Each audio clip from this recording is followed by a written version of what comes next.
ദൈവത്തിന് സ്തുതി. പ്രഭാതകിരണത്തിലേക്ക് സ്നേഹവന്ദനം. ഭാഗം 1975. ഇന്ന് മെയ് മാസം 28-ാം തീയതി, ഈ ആണ്ടിലെ 148-ാമത്തെ ദിവസത്തിലെത്തി.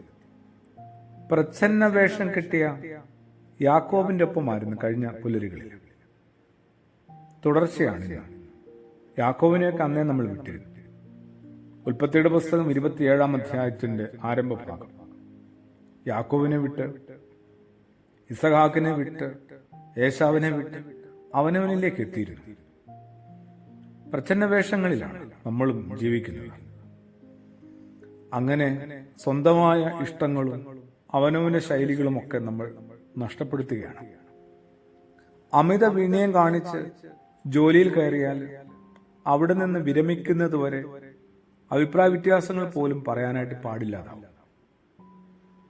യാഥാർത്ഥ്യങ്ങളെ ഒളിപ്പിച്ചു വെച്ച് ആരുടെയെങ്കിലുമൊക്കെ പ്രിയപ്പെട്ടവരായി തീർന്നാൽ പിന്നെ സ്വന്തം വികാരങ്ങളും വിചാരങ്ങളും പ്രകടിപ്പിക്കാൻ പോലും ഒരു സ്പേസ് കിട്ടില്ല കേട്ടോ.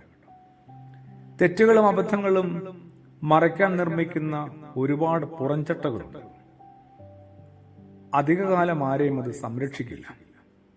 ഞാൻ നിങ്ങളുമൊക്കെ അണിഞ്ഞിരിക്കുന്ന അത്തരം പുറംചട്ടകളെ ഒന്ന് ഊരിക്കളയാനായിട്ട് ധൈര്യമുണ്ട്. എന്തായാലും ഒരു നാൾ തനിനിറം പുറത്തു വരും. അല്ലെങ്കിൽ അത്തരം അനവധി മേലങ്കികൾ അടിയിലും ഇടയിലും ശ്വാസം മുട്ടി മരിക്കും. ശരിക്കും ആലോചിച്ച് ഓരോ ബന്ധങ്ങളും ആരംഭിക്കേണ്ടതും വളരേണ്ടതും ന്യൂനതകളെ കൂടി മനസ്സിലാക്കിയല്ലേ.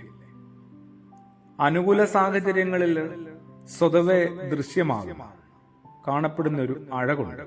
അഴക് മാത്രം കണ്ട് ആരംഭിക്കുന്ന എല്ലാ ബന്ധങ്ങൾക്കകത്തും ചില ബാധ്യതകൾ ഉടലെടുക്കും. എന്താണെന്നറിയാവോ? ചില പ്രതികൂല സാഹചര്യങ്ങളുണ്ടാവും. അങ്ങനെ പ്രതികൂല സാഹചര്യത്തിൽ പുറത്തു വരുന്ന അപ്രതീക്ഷിത സ്വഭാവത്തിൽ നമ്മൾ വല്ലാതെ ഞെട്ടി ഇങ്ങനെ സ്തബ്ധരായി പോകും. ചെയ്ത തെറ്റിനേക്കാളും ഭാരം അത് ഒളിപ്പിച്ചു വെക്കാനുള്ള ശ്രമങ്ങൾക്കാകട്ടെ. ഓരോ പ്രവൃത്തിയിലും അവ തെറ്റാണെന്ന് അറിയുന്ന നിമിഷം തന്നെ തിരുത്തിയാൽ പിന്നീട് ഈ കുറ്റബോധം ചുമന്നുകൊണ്ട് നടക്കേണ്ടി വരില്ല.